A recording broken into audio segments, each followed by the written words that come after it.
Sa mga nakahula ng Hong Kong, tama kayo! Nandito kami sa Hong Kong for a collaboration with Hyatt-centric Victoria Harbour in North Point. At syempre, para pumunta ng Disneyland. Pero bago ang lahat, let me take you to Hyatt-centric kung saan may breathtaking view from your hotel room. At ang daming pwedeng libutin dito na local food stores and shopping stores. Malapit din siya sa lahat, tatawid ka lang, may mall na. Marami ding pampasalubong na mga damit. Nako, grabe din ang food trip dito. Pagka-land nga namin sa Hong Kong, kumuha na kami agad ng stroller for Sophie. Hindi pa kasi namin nakukuha yung stroller na bit-bit namin. Bagong gising pala siya niyan, kaya ganyan yung kilay niya. Nag-CR din muna pala ako at ang galing nga ng hugasan nila dito. Kada sink, magkakasama na yung panghugas, soap, and pang-dry ng hands, and lahat yan may sensor. Diba ang ganda? Ang linis tignan. After nyan, dumiretso na kami kung saan makukuha yung mga luggage namin. Nako, iniyakan nga to ni Little Donya yung maleta namin kasi ayaw niyang malayo yung mga princesses sa kanya. Wrong move pala na ang luggage cover ko, itong Disney. After that, kumuha na kami ng train ticket going near North Point. From there nga, doon na kami nag-Uber. Pero pwede din naman na mag-train kayo tuloy-tuloy to North Point Station. You just have to transfer ng line. Since, ayun nga, galing tayo ng airport. First time din pala makasakay ni Little Donya sa train. Before buying our ticket, tinanong niya pala ako, Mama, do we have money? Tinanong ko sa kanya for what? Kasi gusto daw niya sumakay ng train. Nakakatuwa naman tong anak ko, napaka-mindful. Mabilis lang naman ang biyahe namin, lalo na't na-enjoy namin pare-pareho tumingin-tingin sa paligid. When we arrived, we left our baggage sa ground floor and went to the reception sa second floor. It was very quick at may deposit lang na 2,000 Hong Kong dollars just in case you'll order something. We were greeted by Miss Sandeep and she's super nice. After that, we talked to Miss Maina and din-assist nga niya kami papunta sa room namin. When you go inside, sa right side, ito yung bathroom kaagad. And look how spacious it is. Sobrang linis at ang bango-bango sa loob. Kompleto na din pala everything that you'll need for hygiene. May toilet, shower, and bathtub. And look at that, ang solid ng view. Ang sarap magmuni-muni habang nakababad sa bathtub. Behind the door, merong full-size mirror and beside it, merong cabinet for hanging your clothes. May slippers na din, mga hangers, and safe for your personal belongings. Beside it, may counter kung saan makikita yung coffee maker, pang-init ng water. May free coffee din pala sa drawer and tea. At sa ilalim no, nandun yung refrigerator. Meron na din pala mga mugs and glasses dito and may water bottles. They also have a television here pero hindi kasi kami ma-TV na tao kaya hindi namin nagamit yan sa buong stay namin. And then sa side, merong small luggage rack. So here's what the room looks like and may king-size bed nga, may sofa, may table din sila beside it and napakaganda ng pa-welcome nila sa amin dito. Did you know na si Sophie pa nga yung una nakapansin itong personalized na parang thin magazine nila to welcome us? Nako, ang comment pa nga niya dito is it's a nice hotel daw. She loves staying in hotels din daw kasi. We also met Miss Maina na guys, Filipino pala. She looks so young and pretty din. Sana all. But grabe, thank you po for welcoming us. At the back of the hotel pala, makikita nyo to, may cruise ship. So if you're looking for a romantic evening with your partner, ayan, nandyan lang yung cruise sa likod ng hotel. Thank you so much Hyatt-centric for giving us the opportunity to collaborate with you. Ang sarap din talaga sa pakiramdam na, uy, pang international na din pala yung collaborations natin. And look at this, ang ganda ng pa-welcome nila sa amin. Ang sarap ng strawberries, guys. Si Sophie nga, mahilig pala siya sa strawberries, kaya yan, inupakan talaga niya, inubos niya yan ng bonggang-bongga. For dinner, we went out at yan nga yung tsura ng building ng Hyatt-centric. Sa tapat niyan, there's a mall where you can do your shopping at dito nga kami kumain ng dinner. Naghahanap pala si Little Donya ng fish niyan. Ang hanap nga'y bangus, Diyos mio, saan kami hahanap dito niyan? Meron din palang grocery dito at ayan, namili na nga kami ng snacks. In the morning, naglibot-libot pala ako at ito nga may fitness center din sila dito. This is located sa 23rd floor kaya tignan nyo naman habang tumatakbo, ang ganda-ganda ng view mo para ka lumilipad. O diba, nakakainganyo mag-exercise dito. So if gusto nyo nag-exercise kahit nasa bakasyon kayo, ang ganda, diba? Tignan nyo naman. This place is just perfect for you. Sa kabilang side naman, dito located yung pool. Before entering the pool area, ayan, kailangan yung iwan yung shoes nyo dito. Parang ang sarap-sarap pala mag-swimming dito. Tignan nyo naman at napakaganda ng view. That time nung pumunta ako, medyo maaga pa kaya ang lakas ng hangin. Malamig pa talaga kaya sabi ko hindi ko kaya. They have some towels here kaya mag-request na lang kayo if gusto nyo mag-swimming. Pagbaba naman natin, meron din palang 7-Eleven dito. Sa same building, sa corner, meron ding Starbucks. At sabi ko nga sa inyo, pagkatawid, nandyan na yung mall. Pagkalabas nyo sa side ng hotel, ayan yung makikita nyo. Naku, ready na kami mag-ikot-ikot ni Little Donya. Pagka-check-in din pala namin, naka-receive kami ng vouchers from the hotel. Ito yung mga pwede nyong ikutan within North Point at walking distance nga siya. O diba, may free food nga para matikman nyo. O syempre kasama kayo mag-food trip. Love, love!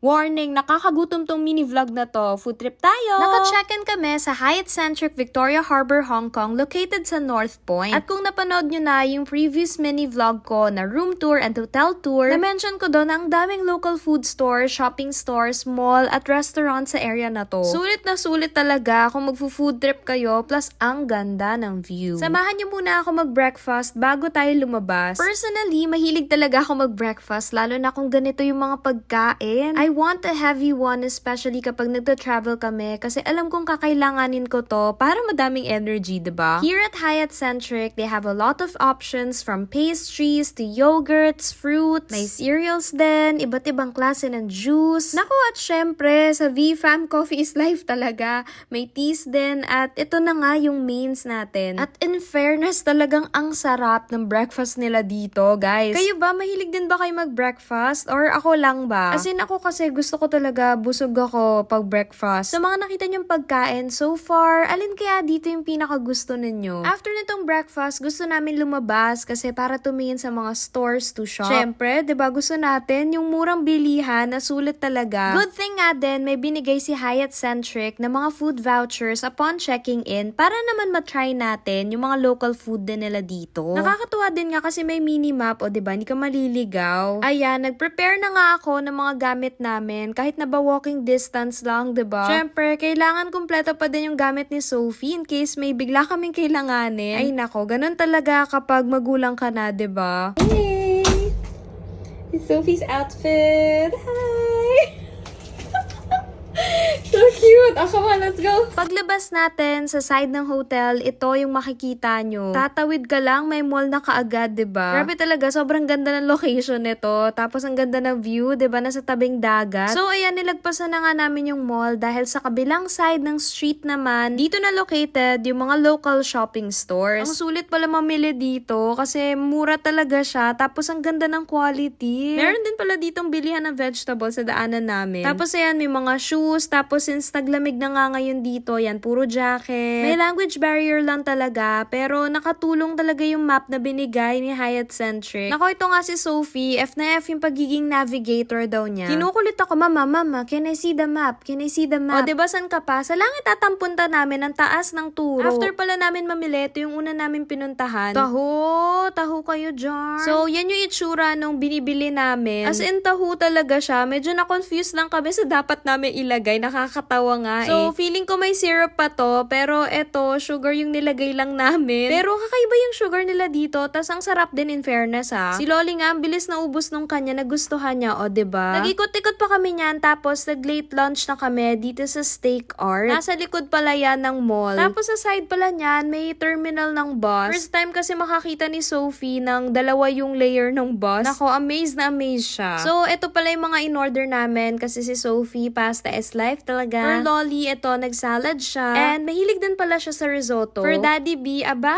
cheat day yarn, nag-steak. And then for me, nag-fish naman ako kasi hahatian ko si Little Donya. And then ito naman yung dessert nila. In fairness, ang laki ng serving. Isa sa mga pinakagusto ko kapag nag-ibang bansa kami, may mga family room like this. Imagine nga naman kasi, paano kung yung tatay lang yung kasama? Sa Pilipinas, 'di ba? Paano kaya yun? Walang ganito. Sana soon magkaroon na. Since nasa loob na din naman kami ng mall, ayan nga, at nagtingin-tingin ng abubot to si Little Donya. Nakabili pala siya ng bracelet dyan na nasa around 500 pesos. Napakakikay talaga nito. After that, bumili kami ng cakes. Meron kasing Japanese store dito. Sabi ni Loli, masarap daw yung cakes nila dito. At ito nga si Sophie, gusto niya yung strawberry. Diyos mio, tignan nyo naman at nakakatakam, diba? Alin dyan yung gusto nyo? After namin lumabas, nag-chill-chill muna kami sa room namin. Sayang nga, hindi din namin na-try pala yung cruise ship dito. Pero if ever man mag-book kayo dito sa Hyatt-centric, you can also ask yung reception nila. O, next mini vlog, dinner namin sa farmhouse restaurant ng Hyatt-centric and more food trip the next day. Tapos, punta na tayo sa Hong Kong Disneyland. Lab lab!